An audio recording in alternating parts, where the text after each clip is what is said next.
Harold, a 78-year-old widower, faces devastating rejection when his daughter Linda calls him a burden during what he hoped would be a healing Christmas dinner. Struggling with loneliness after his wife's death and feeling unwanted by his only child, Harold makes a life-changing decision that will ultimately reveal the true value of love, sacrifice, and family legacy. Through acts of quiet generosity and unexpected connections with strangers, Harold discovers that sometimes the greatest gifts come wrapped in the most painful moments, leading to a revelation that will forever change how his daughter sees their relationship. I never thought the last Christmas dinner I'd share with my daughter would be the one that broke my heart completely. But as I sat there at Linda's perfectly set dining table on December 25th, 2023, watching her serve the honey-glazed ham with the same mechanical precision she used for everything else in her life, I could feel something cold settling in my chest that had nothing to do with the Minnesota winter outside. "Dad, could you please stop tapping your fingers on the table?" Linda's voice cut through the classical music she'd put on, something by Bach that made the whole house feel like a museum. "Michael is trying to tell us about his promotion." I looked down at my weathered hands, surprised to see them moving against the polished wood. I hadn't even realized I was doing it. At 78, my body seemed to have developed a mind of its own, especially since Martha passed away 8 months ago. The silence in my own house had become so overwhelming that I'd started making small noises just to fill it, humming while making coffee, talking to Martha's plants, tapping rhythms I remembered from the big band era when we used to dance in our living room. "Sorry," I mumbled, folding my hands in my lap like a chastened child. Michael, Linda's husband, cleared his throat and continued his story about becoming regional sales manager at some tech company whose name I could never remember. Their twin boys, Jake and Connor, both 16, sat hunched over their phones, occasionally looking up to take mechanical bites of food. The whole scene felt like watching life through thick glass. I could see it happening, but I couldn't quite reach it. This wasn't how I'd imagined spending Christmas. For 53 years, Martha and I had hosted Christmas dinner in our rambling colonial house on Maple Street. The dining room would be chaos. Linda's family, my brother Tom and his kids when they were still speaking to us, neighbors who had nowhere else to go, sometimes strangers Martha would invite after church. She'd cook for days, humming Christmas carols, making enough food to feed half of St. Paul. But this year, Linda had insisted on hosting. "That's too much work for you, Dad," she'd said when she called in November. "You shouldn't be dealing with all that stress." At the time, I'd thought she was being considerate. Now, sitting in her sterile dining room with its beige walls and generic landscape paintings, I realized she'd been trying to control the situation, to keep Christmas contained and manageable, just like everything else in Linda's life. The key to success in sales, Michael was saying, is understanding that every conversation is really about finding the other person's pain point. I almost laughed at the irony. If Michael understood pain points so well, why couldn't he see that his father-in-law was drowning in loneliness? Why couldn't he see that the old man across the table was disappearing a little more each day? "That's fascinating, honey," Linda said, though her tone suggested it was anything but. She'd inherited her mother's ability to keep conversations moving, but none of Martha's warmth. "Dad, how's the house? Are you keeping up with the maintenance?" There it was, the question I'd been dreading. The house had been too much since Martha died. Gutters that needed cleaning, a furnace that made strange noises, windows that stuck, and a silence so profound it felt like living inside a tomb. But it was our house, filled with 50 years of memories, and every room still smelled faintly of Martha's lavender perfume. "It's fine," I lied. "Just fine." Linda's mouth tightened. She had Martha's green eyes, but none of her patience.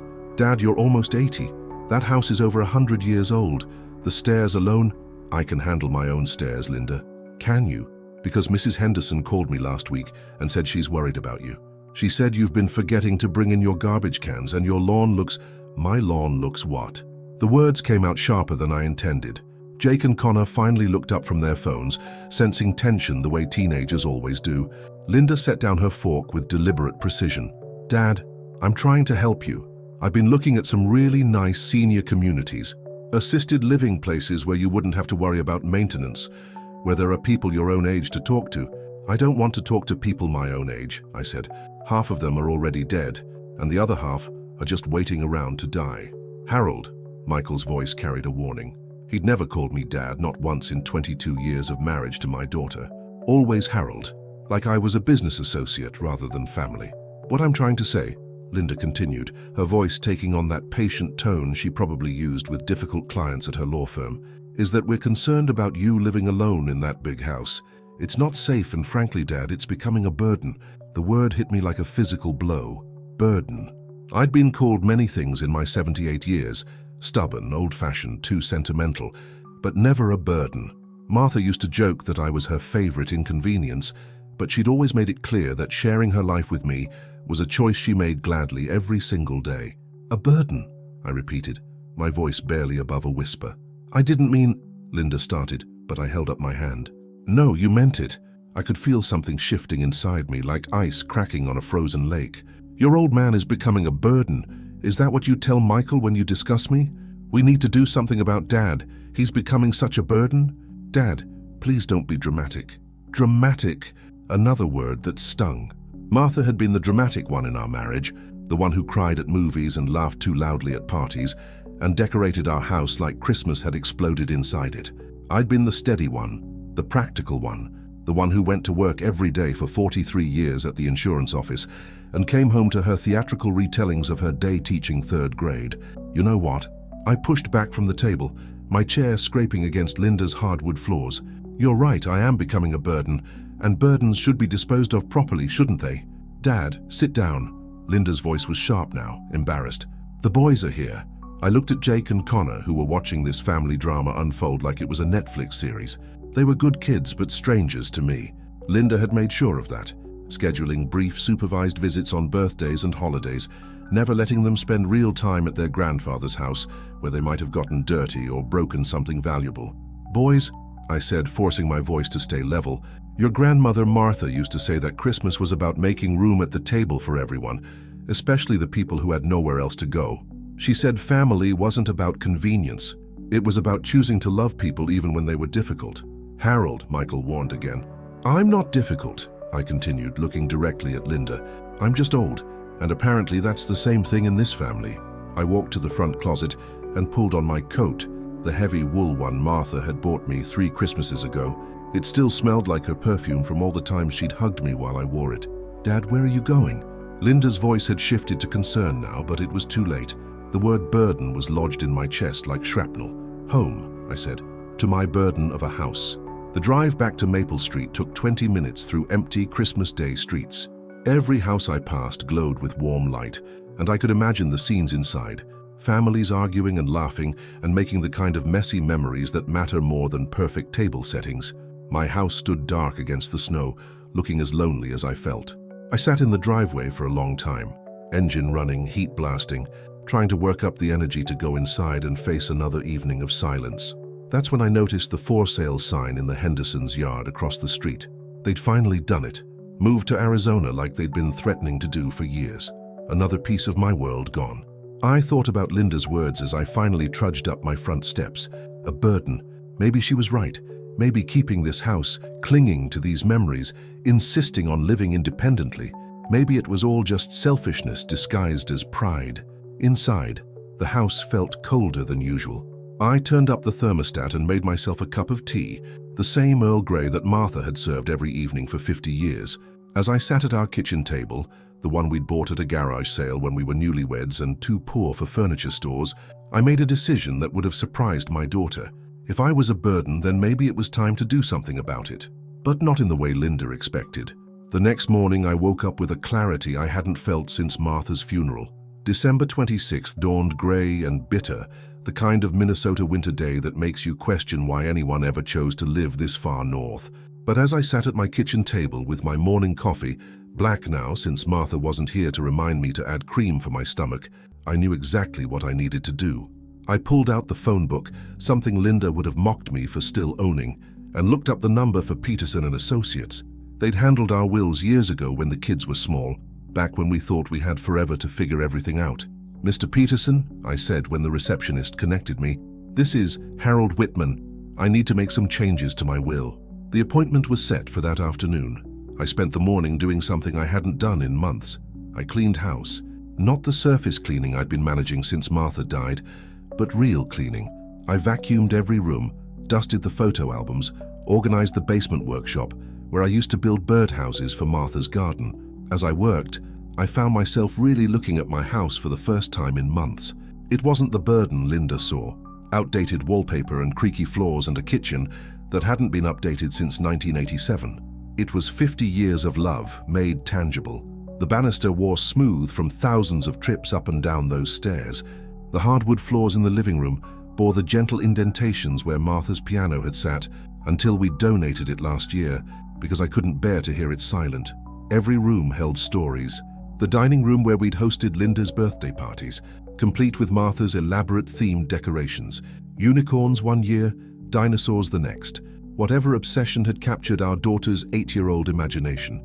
The back porch where Martha and I had shared evening cocktails every summer, watching the sunset paint our garden gold. The master bedroom where we'd held each other through sleepless nights when Linda had pneumonia at age 5, where we'd whispered dreams and fears and grocery lists in the darkness. This house wasn't a burden. It was a love story, written in wood and stone and 40 years of mortgage payments. At 2 o'clock, I sat across from James Peterson in his downtown office. He'd aged since I'd last seen him. We both had, but his handshake was still firm, his eyes still sharp behind wire-rimmed glasses. "Harold, good to see you," he said, settling behind his desk. "Though I have to say, when you called about changing your will, my first thought was to ask about Linda. Is everything all right between you two?" I'd known James since before Linda was born. He'd drawn up our first wills when she was just a baby, updated them when we bought the house on Maple Street, revised them again when Martha was diagnosed with cancer the first time. The scare that turned out to be nothing, but gave us both nightmares for months. "Linda thinks I'm a burden," I said simply. James raised an eyebrow but didn't comment. Good lawyers learn when to listen. "She wants me to sell the house, move into one of those places where they bring you meals and organize craft activities, and pretend you're still living a real life." I leaned forward in my chair. "James, I've been thinking, what if she's right? What if I am a burden?" "Harold, no, hear me out. I've been a burden on her time, on her conscience, on her perfect life with her perfect family, in her perfect house where the biggest problem is whether to serve ham or turkey for Christmas dinner." The words came out bitter, but I couldn't stop them. "So I want to make a change, a big one." I told him what I wanted to do. James listened without interruption, occasionally making notes on his legal pad. When I finished, he set down his pen and studied my face. "Harold, this is quite a decision. Are you sure you want to do this? It's irrevocable once the papers are signed." "I'm sure. What about Linda? Have you discussed this with her?" I almost laughed. "Linda doesn't want to discuss anything with me except which nursing home I should choose. She's made it clear that my opinions don't matter much anymore." James was quiet for a long moment. "You know, Harold, I've been doing estate law for 37 years. I've seen families torn apart by money, by property, by the assumption that love can be measured in inheritances. But I've also seen something else. I've seen people use their final wishes to teach lessons that couldn't be taught any other way. Is that what you think I'm doing? Teaching a lesson?" "I think," James said carefully, "you're a man who's been told he doesn't matter, and you're trying to prove that he does. The question is whether this is the right way to do it." I thought about Linda's face across that dinner table, the way she'd said the word burden like it left a bad taste in her mouth. I thought about my grandsons, good boys who barely knew me because Linda had decided I was too old, too set in my ways, too inconvenient to be part of their regular lives. "James, I worked 43 years at Midwest Mutual Insurance. You know what I learned in all that time? People don't value things they get for free. They only appreciate what costs them something." We spent the next 2 hours going over details, discussing legal language, making sure everything was exactly as I wanted it. When we finished, James walked me to the door personally, something he'd never done before. "Harold," he said, his hand on my shoulder, "I hope you know what you're doing." "So do I, James, so do I." The drive home took me through downtown St. Paul, past the cathedral where Martha and I had been married, past the park where we'd taken Linda sledding every winter, until she decided she was too old for such childish activities.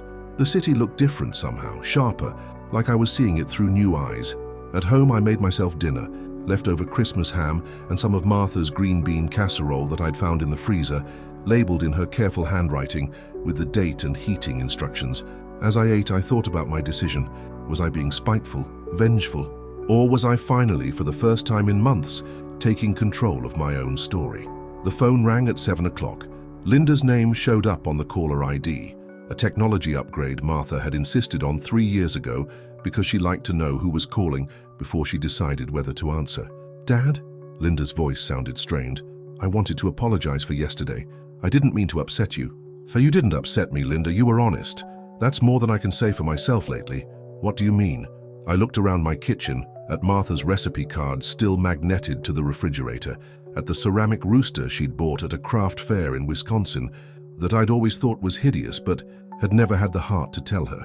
"I mean, I've been pretending things are fine when they're not. I've been pretending I don't need help when I do. And I've been pretending that you and I have the same idea of what family means when we obviously don't." There was a long pause. "Dad, I just want what's best for you." "I know you do, sweetheart. The problem is, you've decided what's best for me without asking me what I want. So what do you want?" The question hung in the air between us, loaded with 47 years of parenting, marriage, disappointment, and love that had somehow gotten tangled up in expectations and convenience. "I want to matter," I said finally. "I want my life to mean something more than just another problem for you to solve." If this conversation touched your heart the way it's touching mine, tell me from which part of the world you're listening to this story. Sometimes the most difficult conversations happen around the kitchen table, don't they? Dad, you do matter. You matter to all of us. Do I, Linda? Because yesterday it felt like I was just an item on your to-do list. Deal with Dad's living situation. Check. Find Dad a nice nursing home. Check. Get Dad to stop being such a burden. Check. I heard her sigh, and that's not fair. Isn't it?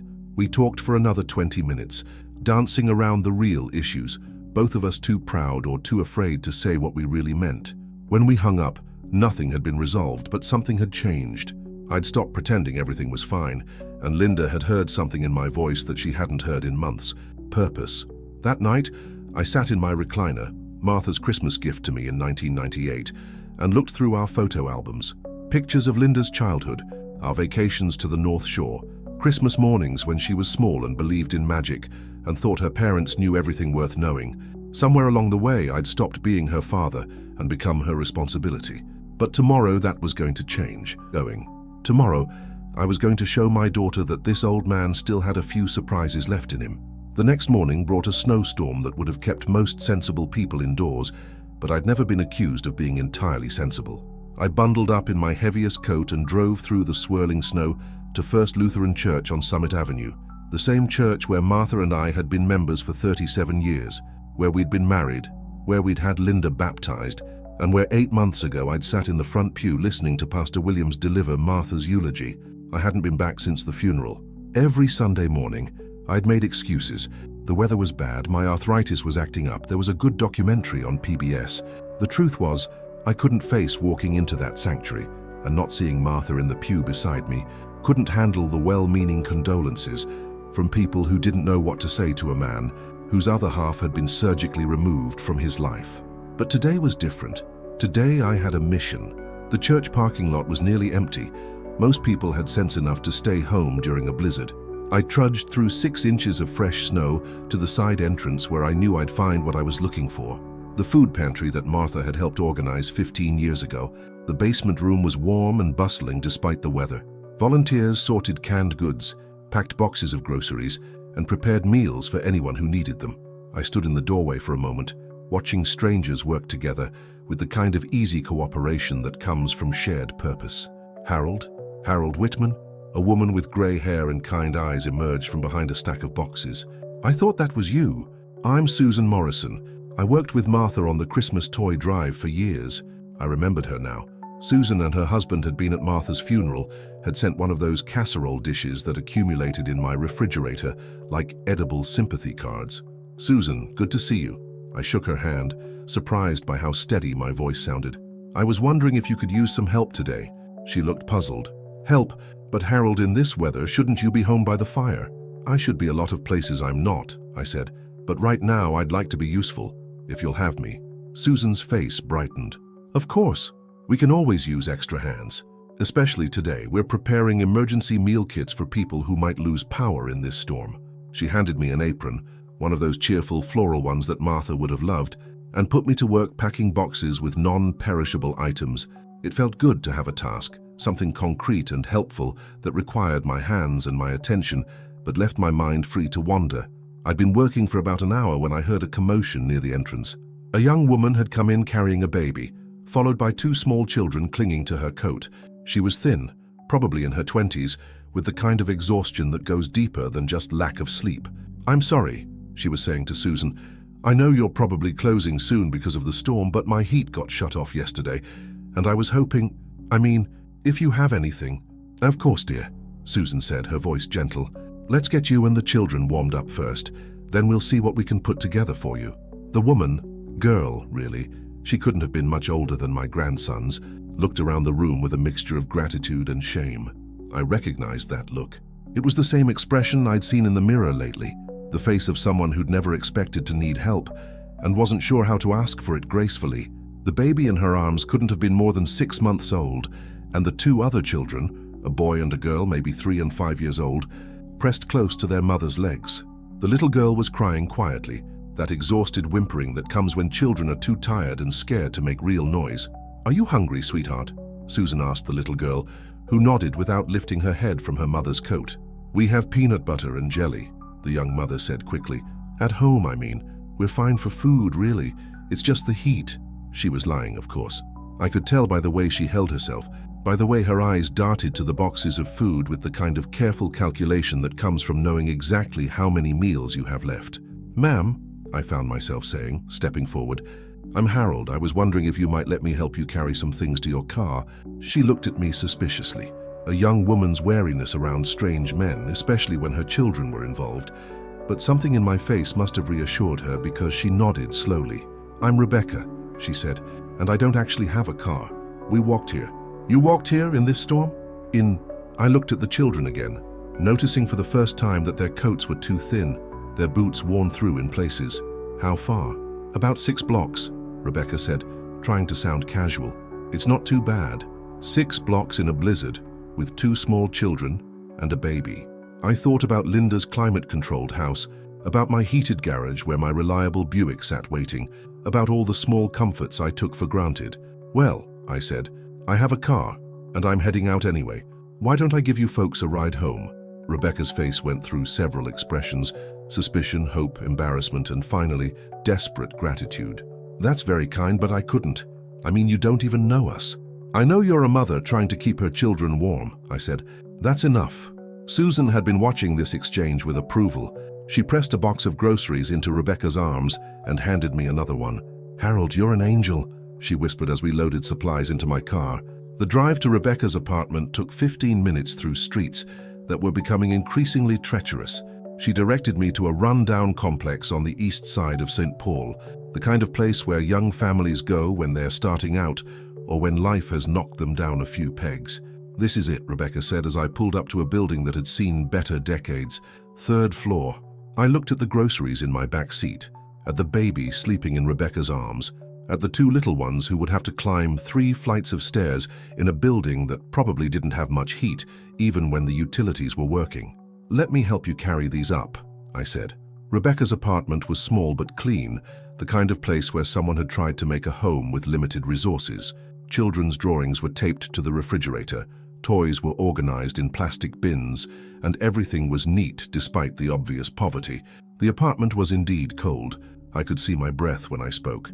"When do they think they'll have your heat back on?" I asked, setting the grocery boxes on her kitchen counter. Rebecca's cheeks reddened. "Well, that depends on... it should be soon. Maybe tomorrow, or..." She was lying again, and we both knew it. The heat wasn't going to come back on until she could pay whatever she owed the utility company, and from the looks of things, that wasn't going to happen anytime soon. I thought about the conversation I'd had with James Peterson, about my decision to change my will, about Linda calling me a burden. Here was a young woman who was nobody's burden. She was working, trying, fighting to give her children a decent life, despite circumstances that would have defeated weaker people. "Rebecca," I said quietly, "how much do you owe on your heating bill?" Her face went white. "Oh no, Mr. Harold, I couldn't. You've already done so much, and I don't take charity." "It's not charity," I said, and suddenly I knew exactly what it was. It's one parent helping another parent. My wife Martha always said that children should never be cold if there's something adults can do about it. The number she finally whispered was smaller than what I'd spent on Christmas dinner at the restaurant Linda had suggested I try instead of cooking at home. Smaller than my monthly heating bill for a house I mostly lived in alone. Smaller than the cost of 1 month in the assisted living facility Linda had been researching. I pulled out my checkbook, another anachronism Linda mocked me for still carrying, and wrote a check to the heating company. As I handed it to Rebecca, her eyes filled with tears. "I don't know how to thank you," she whispered. "You don't need to thank me," I said. "Just let your children be warm." The drive home through the storm gave me time to think. For the first time in months, I felt like I'd done something that mattered, something that made a real difference in the world, not because someone had asked me to, not because it was expected or convenient, but because it was right. Where are you watching this story from? I'd love to know which city you're joining me from as we see how one small act of kindness can change everything. When I got home, my house felt different. It still held all the same memories, still carried Martha's presence in every room, but somehow it felt less like a tomb and more like a sanctuary. I made myself dinner and called the heating company to make sure Rebecca's service would be restored the next morning. That evening, as I sat in Martha's chair reading her old copy of Little Women, a book she reread every winter, I thought about Linda's words. Burden. Maybe I had been carrying the wrong kind of weight.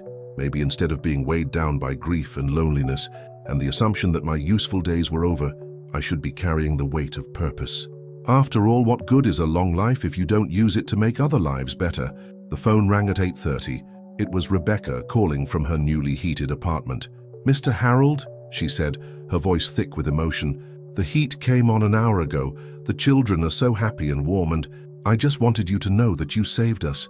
You really saved us." After I hung up, I sat in the quiet of my house and felt something I hadn't experienced in months, the deep satisfaction that comes from knowing your life still has meaning. Tomorrow, I would continue with my plan. But tonight, I was exactly where I needed to be. The next few weeks passed differently than any I'd experienced since Martha's death. Instead of waking up to empty days that stretched ahead like unmarked calendars, I found myself setting the alarm clock for the first time in months. I had places to be, people who needed help, and work that mattered. It started with Rebecca and her children, but it didn't end there. Every Tuesday and Thursday I volunteered at the church food pantry. Susan Morrison had practically adopted me as her right-hand helper, and I discovered that my 43 years of organizing insurance files had prepared me well for sorting donations and managing inventory. But more than that, I discovered something I'd forgotten in the months since Martha's death. I was good with people. "Harold," Susan said one Thursday morning in mid-January, "you have a gift for this. The way you talk to folks, you make them feel like they matter, not like they're just another case file." She was referring to my conversation with Tom Bradley, a Vietnam veteran about my age who'd been coming to the pantry since losing his job at the hardware store. Tom reminded me of my brother-in-law, stubborn and proud, the kind of man who'd rather go hungry than admit he needed help. But I'd managed to strike up a conversation about the war. I'd been too young to serve, but Martha's brother had come back changed and haunted, and somehow Tom had started opening up. "It's not about having a gift," I told Susan as we packed boxes for the weekend distribution. "It's about remembering that everyone has a story, and most people just want someone to listen to it." That afternoon, I stopped by Rebecca's apartment to check on the children. It had become a weekly ritual, not because she needed checking on, but because those kids had filled a grandfather-shaped hole in my heart that I hadn't even realized was there. "Mr. Harold," 5-year-old Emma ran to hug my legs as I came through the door. Her little brother Danny, now comfortable around me, showed me a drawing he'd made of our house, a wonky rectangle with too many windows and a chimney that looked like a party hat. "That's beautiful, Danny," I said, admiring his artwork. "Is that where you live?" "No," he said seriously. "That's your house. Mama says you live all by yourself, so I drew you a family to keep you company." The drawing showed stick figures standing in front of the house, a tall one labeled Mr. Harold, a medium one labeled Mama, and 3 small ones that I assumed were Emma, Danny, and baby Sophie. We were all holding hands and smiling circular smiles. "Danny thinks you need a family," Rebecca said from the kitchen where she was feeding Sophie. "He's been worried about you being lonely." A 4-year-old boy worried about me being lonely. The irony wasn't lost on me. Here I was, trying to prove to my own daughter that I wasn't a burden, while this child, who had every reason to be focused on his own problems, was concerned about an old man he barely knew. "You know what, Danny?" I said, kneeling down to his level. "I think you might be right. Would you like to come visit my house sometime? I have a workshop in the basement where I used to build birdhouses." Danny's eyes went wide. "Real birdhouses? For real birds?" For real birds, I confirmed. Maybe we could build one together. Rebecca looked uncertain. Mr. Harold, you don't have to. I want to, I said, and I meant it. If it's okay with you, I'd love to have them over. The house has been too quiet lately. That Saturday, Rebecca brought all 3 children to Maple Street. Watching them explore my house was like seeing it through new eyes. Emma was fascinated by Martha's collection of ceramic cats, asking detailed questions about each one as if they were priceless artifacts.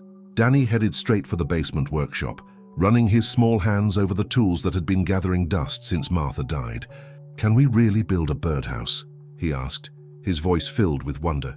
"We can build anything you want," I told him. We spent the afternoon in the workshop, Danny carefully holding boards while I measured and cut, Emma sorting screws into different containers, even baby Sophie gurgling happily from her carrier as wood shavings fell around us like snow. Rebecca sat on an old stool, watching her children discover the joy of creating something with their hands. "My dad never did stuff like this with me," she said quietly, while the kids were absorbed in sanding rough edges. "He was always working or tired or just absent. What about now? Do you see him much?" Rebecca shook her head. "He didn't approve of me having kids so young, especially without being married. Said I made my bed and had to lie in it." She watched Danny carefully painting the birdhouse walls. "I guess some fathers don't know how to love their children when their children don't turn out the way they planned." Her words hit me like a physical blow. Some fathers don't know how to love their children when their children don't turn out the way they planned. Was that what had happened between Linda and me? Had I stopped loving the daughter she'd become because I missed the little girl she used to be? That evening, after Rebecca and the children had gone home with their finished birdhouse, I sat in my kitchen and called Linda. She answered on the 3rd ring, sounding harried. "Dad, is everything okay? It's kind of a crazy time. The boys have basketball practice and I'm trying to get dinner started." "Linda, do you remember when you were little, maybe 7 or 8, and you wanted to learn how to use my tools?" There was a pause. "What? You came down to the basement one Saturday morning and asked if you could help me build something. You were wearing that pink dress with the ruffles, your favorite dress, and you said you wanted to make something for Mom for Mother's Day." "Dad, I really don't have time for—" "I told you the basement was no place for little girls in good dresses," I continued, the memory surfacing with painful clarity. "I told you to go help your mother with the cooking instead." Another pause, longer this time. I remember that. You asked me 3 more times over the years, and I always found a reason to say no. The tools were too dangerous, or you'd get dirty, or you wouldn't have the patience for it." I took a deep breath. "I was wrong, Linda. I was so focused on protecting you from everything that I forgot to teach you anything." "Dad, where is this coming from?" "I had some children over today, a little boy who's never had a father figure, and he spent 3 hours helping me build a birdhouse. He was so proud of what we made together, so excited to learn something new." My voice cracked slightly. "I should have done that with you. I should have taught you how to build things, how to fix things, how to create something beautiful with your own hands." "Dad," Linda's voice had softened, "I think maybe that's why you see me as a burden now. Because I never taught you that taking care of family isn't about obligation, it's about love. It's about choosing to make room in your life for people who matter, even when it's inconvenient." I heard her sigh. "Dad, I don't see you as a burden." "Yes, you do. And maybe that's my fault, because I never showed you what it looks like to care for someone because you want to, not because you have to." We talked for another 20 minutes, really talked, in a way we hadn't done since before Martha died. Linda told me about her job stress, about feeling overwhelmed trying to manage her family and her career and her aging father. I told her about the food pantry, about Rebecca and her children, about how helping other people had given me a sense of purpose I'd lost. "Dad," she said finally, "I want you to know that Mom would be proud of what you're doing. She always said you had a bigger heart than you knew what to do with." After we hung up, I sat in Martha's chair and looked around our living room. The house didn't feel empty anymore.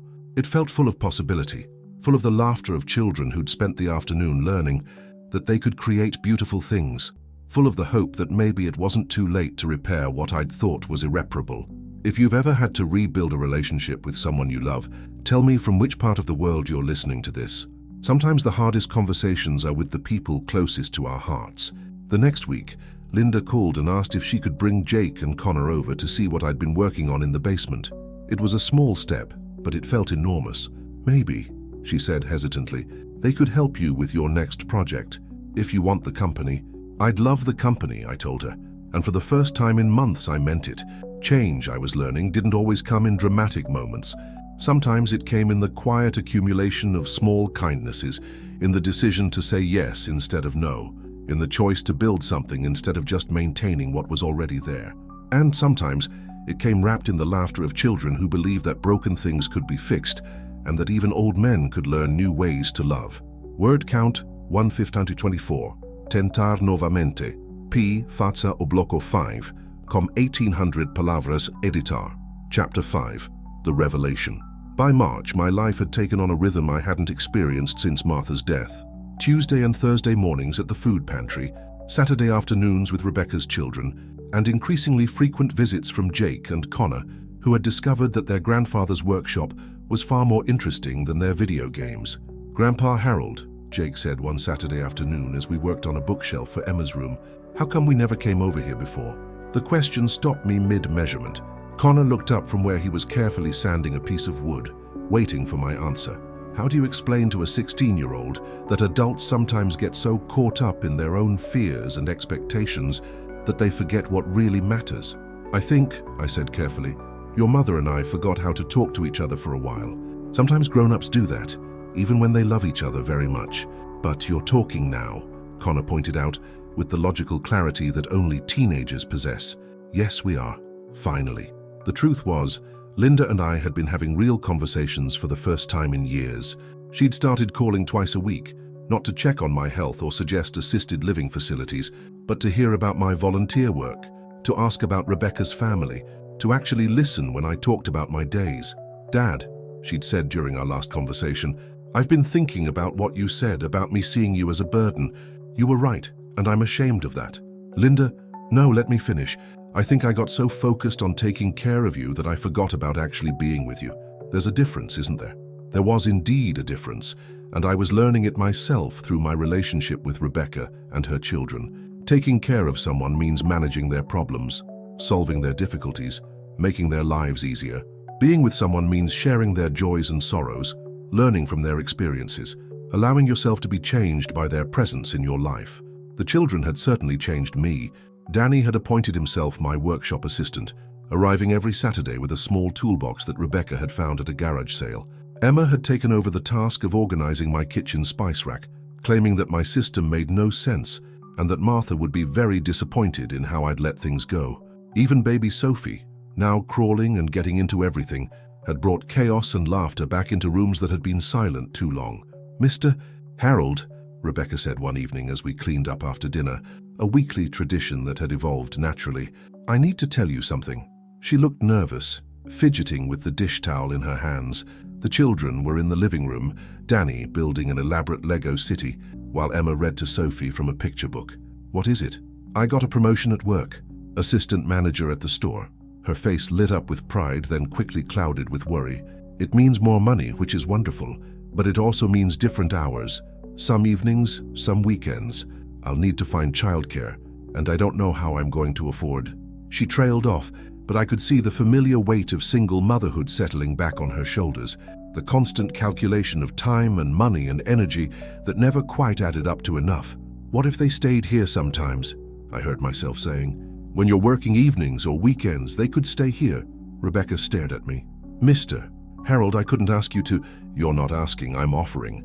The idea felt right as soon as I'd spoken it. This house is too big for one old man, and those children have brought more life into it than it's seen in years. Besides, Danny needs to finish that birdhouse village he's planning, and Emma's convinced she's going to reorganize my entire bookshelf by summer. "But you don't understand what you're signing up for," Rebecca said, laughing despite her tears. Sophie's teething. Danny asks approximately 4,000 questions per hour, and Emma has very strong opinions about everything from dinner vegetables to whether your curtains match your furniture. "Sounds perfect," I said, and I meant it.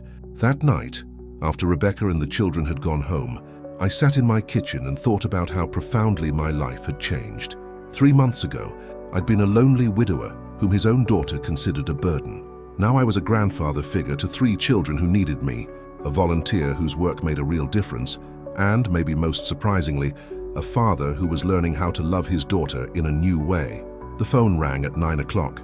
Linda's name appeared on the caller ID. "Dad, the boys told me about the bookshelf project," she said without preamble. "They're really excited about it." It's good for them to learn how to build things with their hands. I should have started teaching them years ago. Dad, about that, I owe you an apology. A big one. I waited, sensing there was more she needed to say. When the boys were little, you used to ask if you could take them camping, teach them about woodworking, show them how to fix things, and I always said no. I thought your methods were too old-fashioned, or too dangerous, or just not the way I wanted to raise them. I remembered those conversations, the disappointment I'd felt each time Linda politely declined my offers to spend time with my grandsons. I'd assumed she thought I was too old, too out of touch with modern parenting methods. I thought I was protecting them, Linda continued, her voice thick with regret. But really, I was protecting myself. I was so afraid of not being the perfect mother that I couldn't let anyone else help, even you. Especially you. Why especially me? Because you and Mom made it look so easy. The way you two raised me, the way you supported each other, the way you just knew what to do. I was terrified that if I let you take the boys, they'd come home asking why their parents couldn't be more like Grandpa and Grandma. The honesty in her voice broke my heart. All these years, I'd thought Linda was rejecting my help because she found me lacking. Instead, she'd been rejecting it because she felt lacking herself. Linda, you're a wonderful mother. You're raising good boys who are growing into good men. I hope so. But Dad, I've been thinking about what you said about family being about choice, about choosing to love people, even when it's inconvenient. I think I've been treating our relationship like an obligation instead of a choice. And I've been letting you, I admitted. I've been feeling sorry for myself instead of figuring out how to be useful. We talked until nearly midnight, sharing memories and regrets and hopes for the future. Linda told me about the stress she'd been under at work, about her fears that she was failing as a mother and a daughter. I told her about Rebecca and the children, about how helping them had helped me rediscover my purpose. I'd like to meet them, Linda said. Rebecca and her children, if that would be okay. I think you'd like each other, I said. She's a lot like you were at that age. Strong, determined, trying to do everything perfectly all by herself. Is that your way of telling me I should ask for help more often? It's my way of telling you that you don't have to carry everything alone. That's what family is for. The next weekend, Linda brought Jake and Connor over for what had become our regular Saturday workshop session. But this time, she stayed. She rolled up her sleeves and helped sandboards, laughed when Danny explained his elaborate plans for a 3-story birdhouse with a tiny elevator, and listened as Emma described her reorganization system for my kitchen. Mom, Connor said as we took a break from our work, Grandpa Harold is teaching us how to make stuff that actually works, like real useful stuff. I can see that, Linda said, examining the bookshelf we'd nearly completed. It's beautiful work. Grandpa says the best things are built to last, Jake added, like houses and families and friendships. Linda looked at me over the boys' heads, and I saw something in her eyes that had been missing for months. Pride. Not the careful, obligatory pride of a daughter dutifully caring for an aging parent, but the genuine pride of someone who was seeing her father clearly for the first time in years. Where are you watching this story from? Sometimes it takes losing everything to realize what we've actually found, doesn't it? That evening, as Linda and the boys prepared to leave, she hugged me longer than she had since Martha's funeral. Dad, she whispered, I love you. Not because I have to, but because I choose to. I should have said that more often. You're saying it now, I whispered back. That's what matters. As I watched their car disappear down Maple Street, I thought about the journey that had brought me to this moment. 6 months ago, I'd been planning to change my will in anger, to teach my daughter a lesson about taking family for granted. Now I realized that the real lesson had been for me, that love isn't something you demand or expect, but something you give freely, whether or not it's returned in the way you hope. The next morning would bring new challenges, new opportunities to be useful, new chances to choose love over resentment. But tonight, I sat in Martha's chair and felt something I hadn't experienced since she died. Complete contentment with exactly where I was and who I was becoming. The burden I'd been carrying wasn't my age or my loneliness or my grief. It had been the weight of my own expectations, and the moment I'd set that down, I'd discovered I could fly. Word count: 1587. Tentar novamente. P. Faça o bloco 6, com 1800 palavras. Editar. Chapter 6. The truth revealed 6 months after that devastating Christmas dinner, I found myself preparing for another family gathering. But this time, everything was different. The dining room table that had sat unused since Martha's death was now set for 8 people. Linda's family, Rebecca and her children, and me. Mr. Harold, "Are you sure we should be here?" Rebecca asked for the third time, as she helped Emma arrange the wildflowers we'd picked from my backyard. "This is your family time." "You are family," I said simply, and I meant it. Family isn't just about blood, Rebecca. It's about the people who choose to show up for each other. Linda arrived early, carrying a green bean casserole that looked suspiciously like one of Martha's recipes. She hugged Rebecca like they were old friends, which in a way they had become over the past few months. Both women had discovered they shared more than just my affection. They'd both learned the hard way that strength sometimes means accepting help, and that pride can be a luxury single parents can't afford. "Dad," Linda said, pulling me aside while the children chased each other through the house, "there's something I need to tell you before dinner." My heart skipped. After all these months of rebuilding our relationship, I couldn't bear the thought of another devastating conversation. "I went to see James Peterson last week," she continued. I felt the blood drain from my face. Linda knew about the will. Somehow she'd found out about the changes I'd made in that lawyer's office back in December, when hurt and anger had driven me to do something I'd come to regret. "Linda, I can explain." "Dad, why didn't you tell me?" Her eyes were filled with tears, but they weren't tears of anger. They were tears of something else entirely. "Why didn't you tell me what you've been doing with your money?" I stared at her, confused. "What I've been doing? James told me about the fund you set up, the Harold and Martha Whitman Family Emergency Fund. Dad, you've donated almost your entire savings to help families like Rebecca's, the food pantry, the heating bill assistance, the childcare scholarships, all of it. My secret was out. Over the past 6 months, I'd been quietly giving away everything I'd spent a lifetime accumulating, not to spite Linda, as I'd originally planned, but because I'd discovered something that surprised me. Giving away money felt infinitely better than hoarding it. "You weren't supposed to find out," I said weakly. "James was worried about you.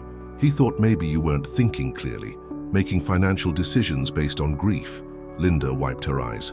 "So I went to see him, ready to have you declared incompetent if necessary. I was so angry, Dad. I thought you were throwing away our family's security out of stubbornness.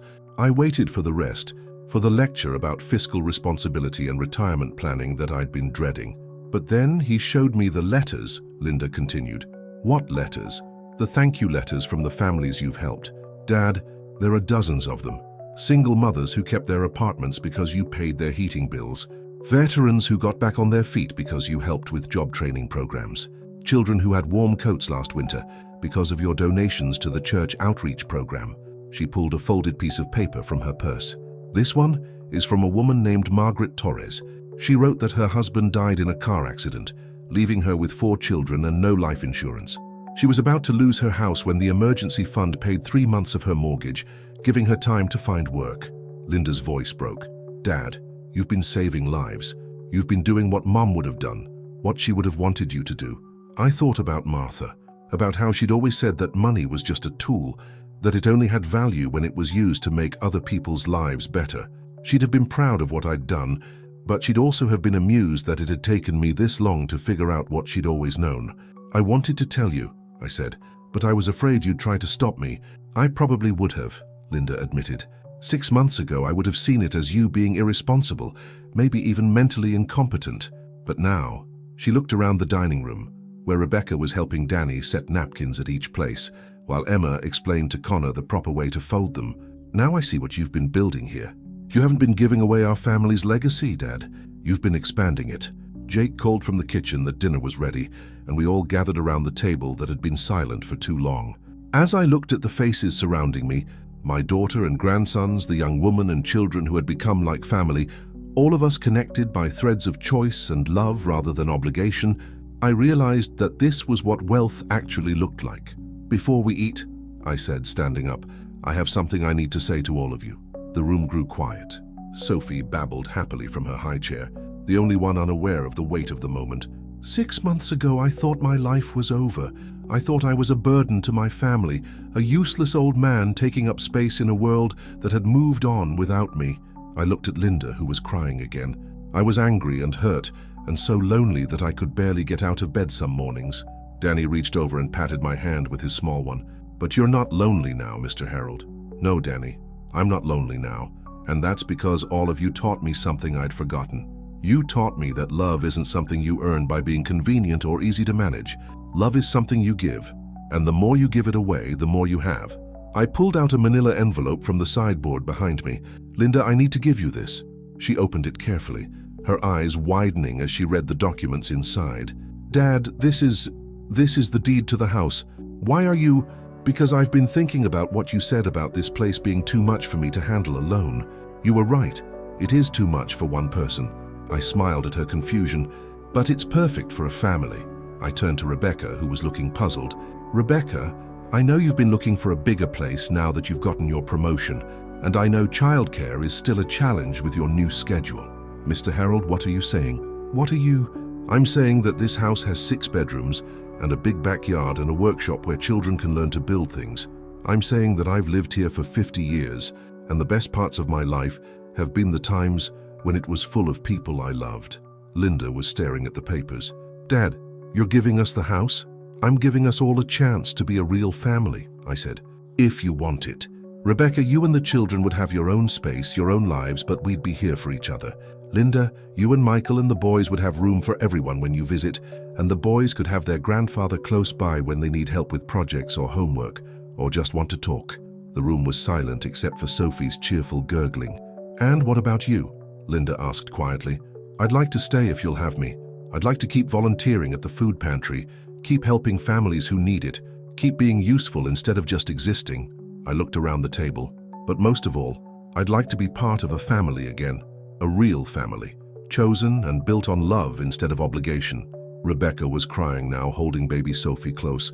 Mr. Harold, are you sure this is your home? Home isn't a building, Rebecca. Home is the people you choose to share your life with.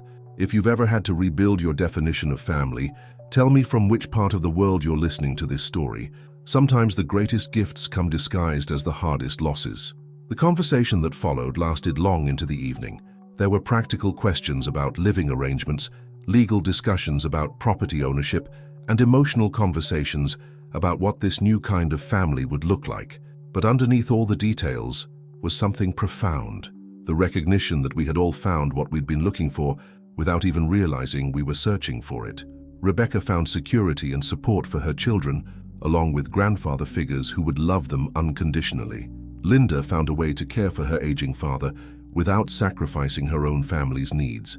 Jake and Connor found a grandfather who had time and wisdom to share, along with younger children who thought they were the coolest teenagers in the world. And I found something I'd thought was lost forever: a purpose, a family, and the profound satisfaction that comes from knowing your life has made a difference. As I watched Danny carefully carry dishes to the kitchen, while Emma supervised and Sophie clapped her hands at all the activity, I thought about the will I'd changed in anger 6 months ago. Tomorrow, I'd call James Peterson again, not to change it back, but to change it forward, to reflect the reality of the family we'd built together, the love we'd chosen to share, and the legacy that mattered more than money or property or any of the things I'd once thought defined a successful life. Martha would have loved this chaos, this beautiful mess of people who'd found each other when they needed it most. She'd have said it proved what she'd always believed, that the best families aren't born, they're built. One choice at a time, one act of love at a time, one decision to say yes instead of no when life offers you a chance to matter. I wasn't a burden anymore. I was a grandfather, a friend, a helper, and a man who'd learned that sometimes the end of one story is just the beginning of a better one.